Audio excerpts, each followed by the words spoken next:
Hey everybody, I'm Jamie Poisson.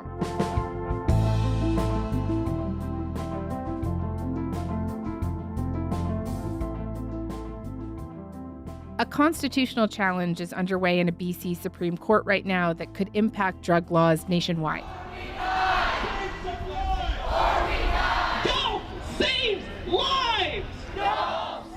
DOLF is the Drug User Liberation Front, and this is a group started in 2022 by Vancouver activists who wanted to do something about the toxic drug crisis that has killed more than 16,000 people in BC and over 54,000 people across the country since 2016. So what they did was they sourced heroin, cocaine, and meth from the dark web, tested them for purity, and sold them to their members at cost. For the people who founded it and their supporters, it was their way of dealing with the unregulated and often contaminated street supply that was causing overdoses in their community. But in 2023, DOLF's storefront was raided by police, and founders Jeremy Calicum and Eris Nix were arrested. Last month, they were found guilty of possession of controlled substances for the purposes of trafficking. But now they have filed a constitutional challenge of their conviction, and a BC judge will decide whether the drug laws that they were found guilty of breaking violate the charter rights of DOLF's members. So today, we're going to get into this case, the politics around it, and how it could have big implications on the future of drug policy in this country. Michelle Gamage is the health reporter with The Tyee, an online news magazine based in Vancouver. She's been following DOLF's case, and she is here with me today to break it all down.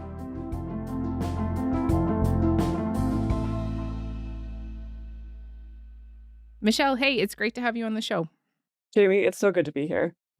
So I mentioned that DOLF was founded by two people, Jeremy Calicum and Eris Nix. And can you tell me a bit more about them and what they were trying to achieve with DOLF?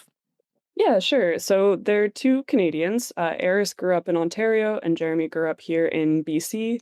Eris, let's describe her as a punk. She's a musician. She's a community organizer. She's lived and worked in the downtown east side for more than a decade now, and she's a harm reduction worker. I don't want to do it. I'm only doing it out of necessity. Do you follow what I'm saying? I don't like selling drugs. In my early 20s, I sold cocaine for money. It's not a pleasant industry to be in, and it's really annoying. Doing it for no money under an incorporated nonprofit and trying to sue the federal government is even more annoying.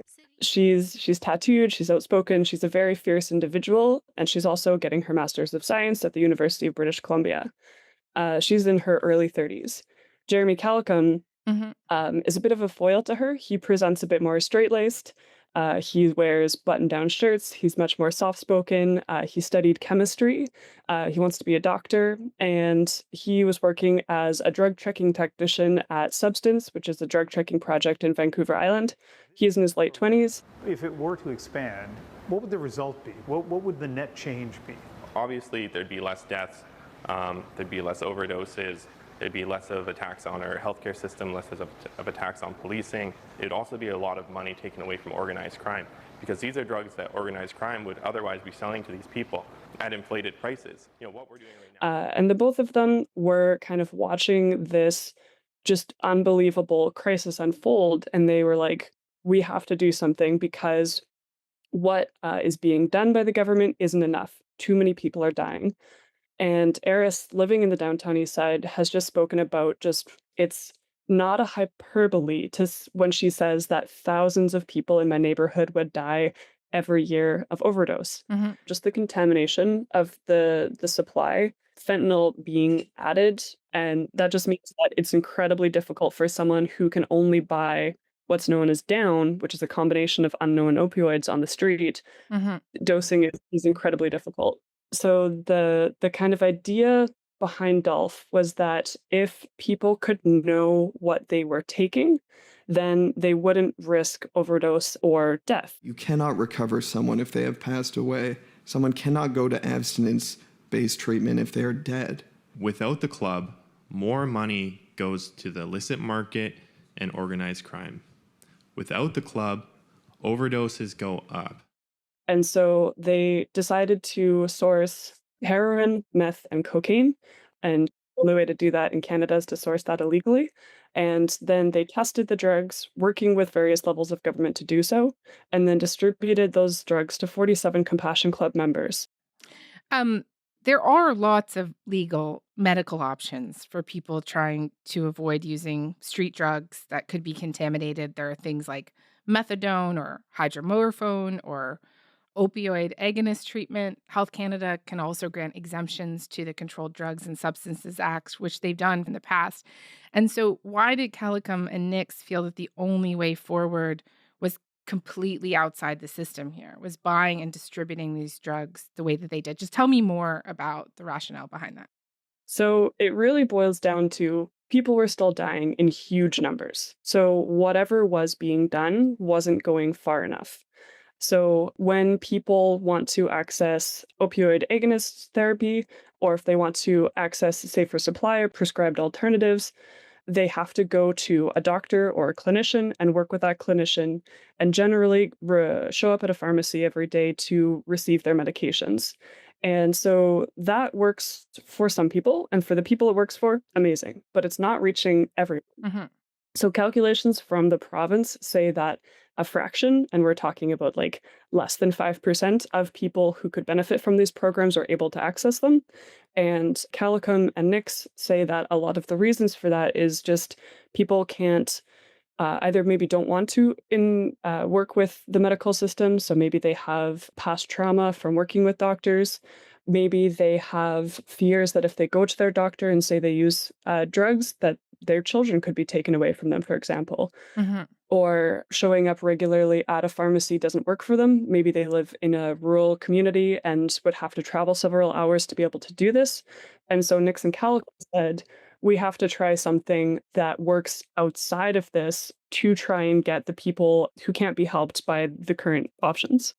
And when they started in 2022, as I understand it, Dolph had 24 members, and then it grew to 47 members at its peak, people who could come and access the drugs. And just can you tell me a bit more about those members and the impact that they say that Dolph had on them during the time that it was operating?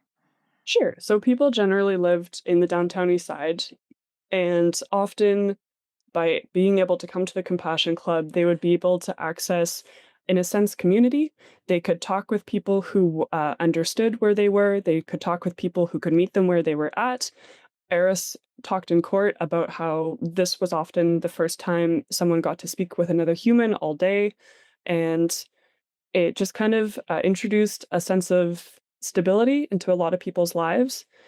And the impact that that had on people was really powerful, actually. Golf was like a huge part of my social life, my gateway to the community. Really, I can't stand the thought of my friends going to jail for this, for saving lives. For saving my life. Like I'd be dead 10 times over if it wasn't for them. So this feels like a really sad baseline to use, but it's kind of one that's important because of the level of fatalities that are happening in this crisis. But no Compassion Club members died. So when they were accessing these drugs of known purity and potency, they were able to dose themselves in a way that didn't cause fatal overdose. And in a study that Dolph did of its operations, trying to see how it was working, how it was helping people, it found that Compassion Club members had fewer overdoses during that time. We also saw things that we weren't expecting. We saw people that were accessing the club stop using drugs once they were able to gain that stability and not have to be kind of flailing around trying to find substances or getting ripped off. Compassion Club members had fewer interactions with police officers. They ended up going to the hospital less, and they were less reliant on the unregulated market. So that's a really big success.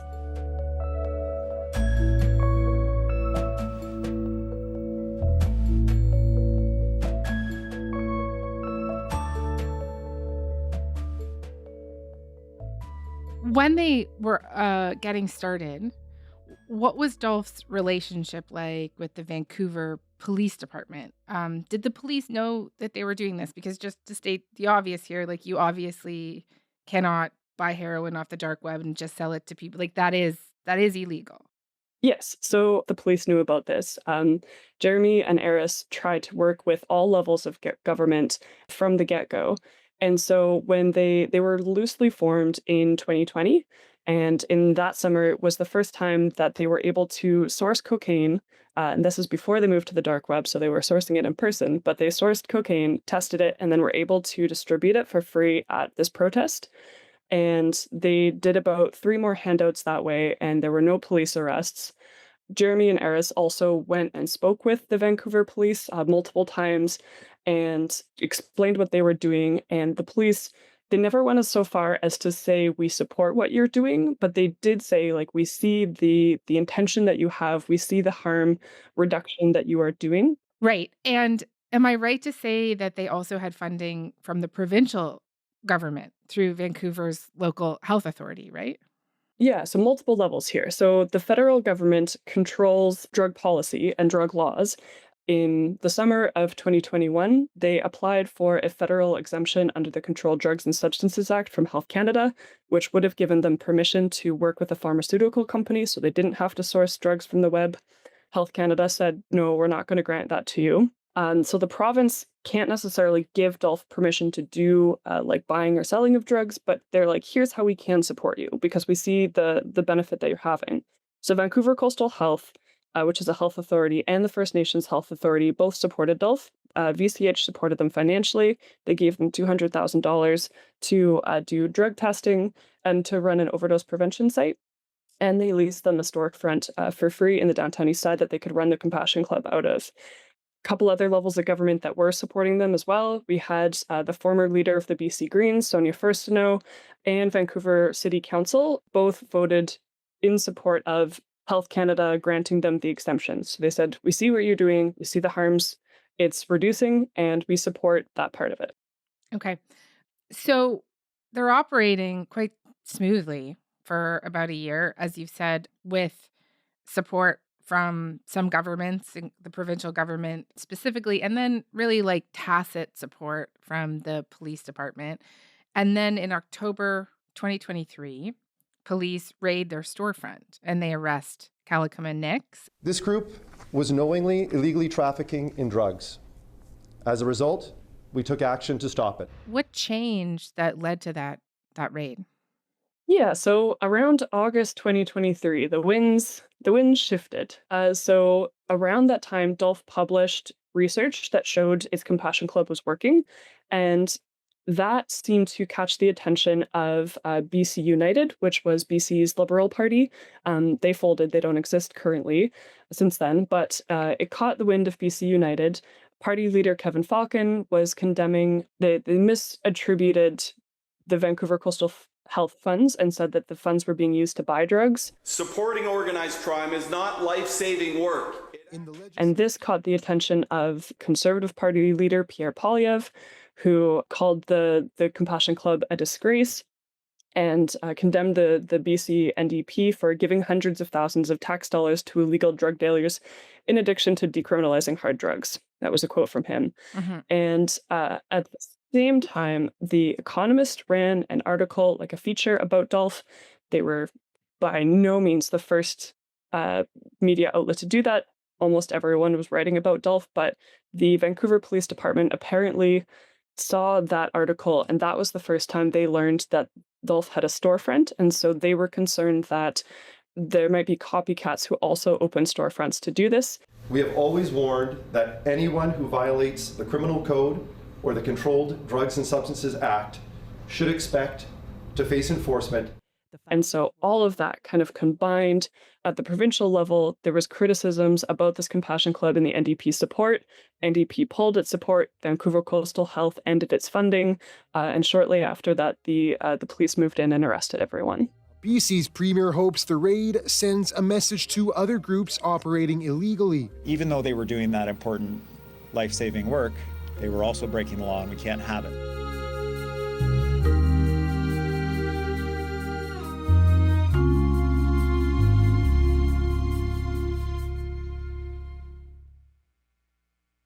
I want to go through with you a couple of the critiques here just to kind of get how Dolph supporters, how these two founders might respond to them. You mentioned Pierre Poilievre's remarks. Uh, Eleanor Sturko, who was at the time an opposition MLA and one of Dolph's most vocal critics, she was doing the same things here, saying that they were doing dark web drug trafficking and characterize it as the BC NDP funding drug dealers. And this government supported Dolph to the tune of $200,000, putting that money potentially into the hands of murderers. You should be ashamed. So let's make one thing clear, that the Premier subsidized an organization that not only used cryptocurrency to buy illegal drugs off the dark web, they funded an organization that was openly bragging about it. I take your point that money wasn't for buying drugs. So that's not really a good faith criticism. But what about the criticism that just by buying drugs off the dark web, regardless of the source of the money, that it supports criminal networks? Like, how would Dolph founders and their supporters respond to that? So it's not wrong. They were buying drugs off the dark web. And I think this really comes back to the request that they made to Health Canada. So originally they said, hey, Health Canada, please give us permission to work with a pharmaceutical company so we don't have to do this. Because they weren't able to do it legally, they had to do it illegally. And then the second part is, so if you think about it, people who would have been using drugs from the unregulated market, they would have been supporting organized crime. It's not really any different to then go and buy drugs off the dark web. In a way, you're still supporting organized crime. Jeremy and Aris talked about trying to source drugs from dealers that weren't selling in other things like information or weapons. But they argued they also tried to reduce the amount of potential violence because you're just taking money away from street dealers and rather giving it to them. And I'm not sure if I've mentioned this yet, but an important part of what they were doing is all of the drugs that they were selling at cost. So Dolph wasn't making any money on the sales. And as you mentioned, Vancouver Coastal Health money never went towards the sales. They were collecting private donations, which were then used to buy the drugs. There's also the concern of safer supply drugs being diverted to the black market and also to organized crime, right? A leaked report from the BC government suggested this has been happening to a significant degree, though that report didn't put hard numbers on how much exactly is being diverted. But after that leak, the government actually changed its safer supply program earlier this year. So patients are now required to take their prescription opioids in front of a pharmacist to stop them from being diverted. And was there concern that Dolph could be implicated in something like that? Not really. So I'm glad you brought this up. So diversion is a whole other problem, and it is one that has been going on for way longer than Dolph has existed. So Dilaudid is a really powerful painkiller, and it's hugely prescribed across BC, has been for a decade to mitigate pain. And when people don't use the medication that they are given, sometimes they give them the medication maybe to a friend. Maybe they have an old prescription which they lend to a friend who hurt their knee, or maybe they sell it to the unregulated market for money. And one of the biggest problems with diversion is that you're prescribing people medications that they don't want to have or they don't need to have. And so part of Dolph is that they were sourcing and selling drugs that people actually used. And so there was less interest in selling the drugs elsewhere because you are able to buy the drugs that you actually want to use.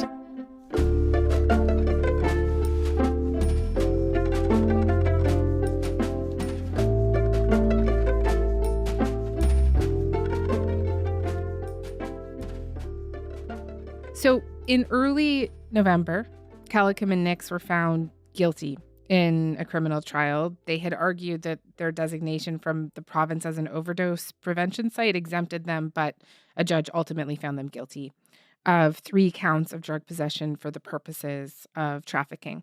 And I know that you covered that trial extensively. And I'm wondering what you made of the judge's decision.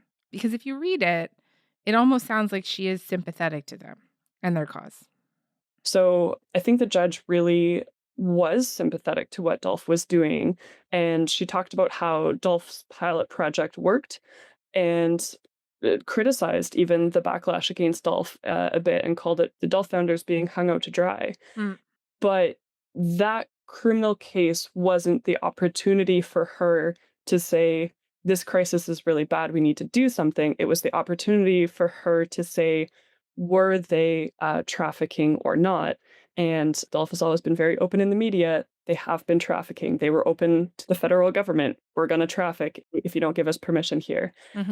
So she was very sympathetic to what they were doing, but did ultimately find them guilty of trafficking. And I guess this brings us now to the current moment. And this case is being heard right now in the BC Supreme Court, which is a charter challenge. And it's done as part of the same proceeding. So it's generally heard by the same judge, which is happening now. It's the same judge. And what exactly are Calicum and Nix arguing in this charter challenge? So they're arguing that by closing Dolph, the government is violating Section 7, which is the right to life, liberty, and security of the person, and Section 15, which says all people must be treated equally under the law and have equal protection and benefit from the law. And so many people who are accessing Dolph could be said to have an addiction or a dependency on the substances that they used. And opioid use disorder is classified as a chronic relapsing illness, so that people will continuously go back and use the drugs. So it's not as simple as saying, don't use them, stop using them. There is an illness going on here that brings people back continuously to the drugs. So if you cut off people's access to this safer tested supply, then people will have no choice but to turn back to the unregulated market. And as we talked about before, the unregulated market is hugely dangerous. Right. So they're essentially saying that by shutting down this storefront and by arresting the two founders, that those charter rights for all the people, up to 47 people who are using Dolph, their charter rights have been violated. Yeah. And also, when we're talking about people who use drugs and people living on the downtown east side, we're often talking about highly marginalized people. We're talking about Indigenous people. We're talking about people with a lot of trauma. And an addiction is classified as a disability. So the law isn't supposed to discriminate against marginalized people in that way. And Dolph is arguing that it is.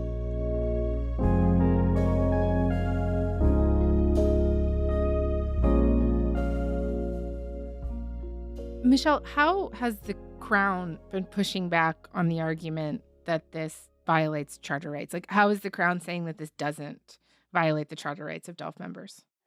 So in Canada, drug laws, which are laid out in the Controlled Drugs and Substances Act, they're quite tough, but then they're allowed to be quite tough because it has this ability to grant exemptions to the law. And so therefore, the government says, we'll hear cases as they come up, and we can grant exemptions if it's needed. So if the Crown can argue that Dolph wasn't necessarily earnestly trying to get an exemption, then Dolph doesn't necessarily get to argue that the law violated charter rights. Right. So Dolph is saying exemption wasn't really possible, and the Crown is saying that exemption was, and you just didn't try hard enough.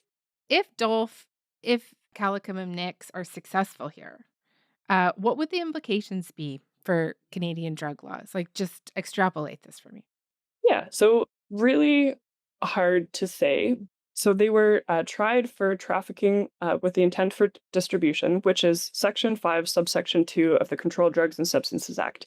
So that's the kind of part that could be reworked here. So the rest of the drug laws are not on the table, but that section is. And so the judge could say in this one case, this one time, that subsection was unconstitutional, and then the charges against Jeremy and Eris go away because you can't be charged under an unconstitutional law. But the judge actually has a bit of power here, so it's possible that she could go to the government and say, hey, you need to rework this section because it is unconstitutional, or she could go as far as just striking it entirely. Now, that's probably not likely, but what is most likely going to happen if this is found to be unconstitutional is that there's just going to be clarity offered for people who maybe want to set up similar harm reduction services, which could be really interesting to see as this crisis continues across Canada. Yeah, super interesting. Michelle, before we go, In the world of drug policy research and harm reduction, the consensus is pretty unanimous that the way to stop overdose deaths is to provide people with safe, regulated supply of drugs. You've gone through this all today. There's a huge body of research supporting that. But in terms of public opinion, this is still a really controversial idea. A poll from Abacus data back in September 2024 found that only 46% of Canadians believe that the solution to the overdose crisis is a harm reduction approach. The other 54% preferred an approach focused on increased law enforcement and stricter drug trafficking penalties. So why is it that you think that there's such a disconnect between what the experts and the evidence say works and what Canadians actually want? I know this is a complicated question, but I'd love to get your thoughts on it. Yeah, I think this is a product of the war on drugs, which is decades and decades and decades old. And the war on drugs says drugs are bad because drugs are bad.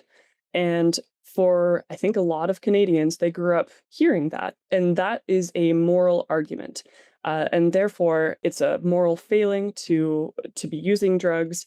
And when you're thinking emotionally or when you're approaching an issue emotionally, it's really hard to bring rationality in. They kind of clash. So we're talking about there's a rational argument to help people, and it's coming up against people's emotional reaction to drugs, which they've been taught their whole lives. So it's not really surprising that people are having a difficult time kind of like mashing these two together. But I think a really important thing to just note is it's not just regulated drugs that will take us out of this crisis. It's investing in everything that the government is currently doing and more. So we need more naloxone everywhere, which is a drug that can reverse an opioid overdose. We need more treatment and recovery. We need more access to detox. We need more prescribed alternatives. We need more opioid agonist treatment. All of this and more. And then for the people who have tried everything that the government offers, maybe they would be able to benefit from a compassion club in their community.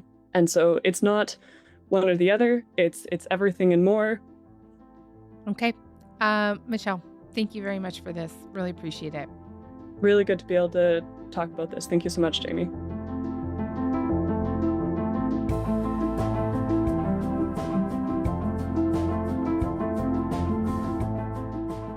All right. That's all for today. I'm Jamie Poisson. Thanks so much for listening. Talk to you tomorrow.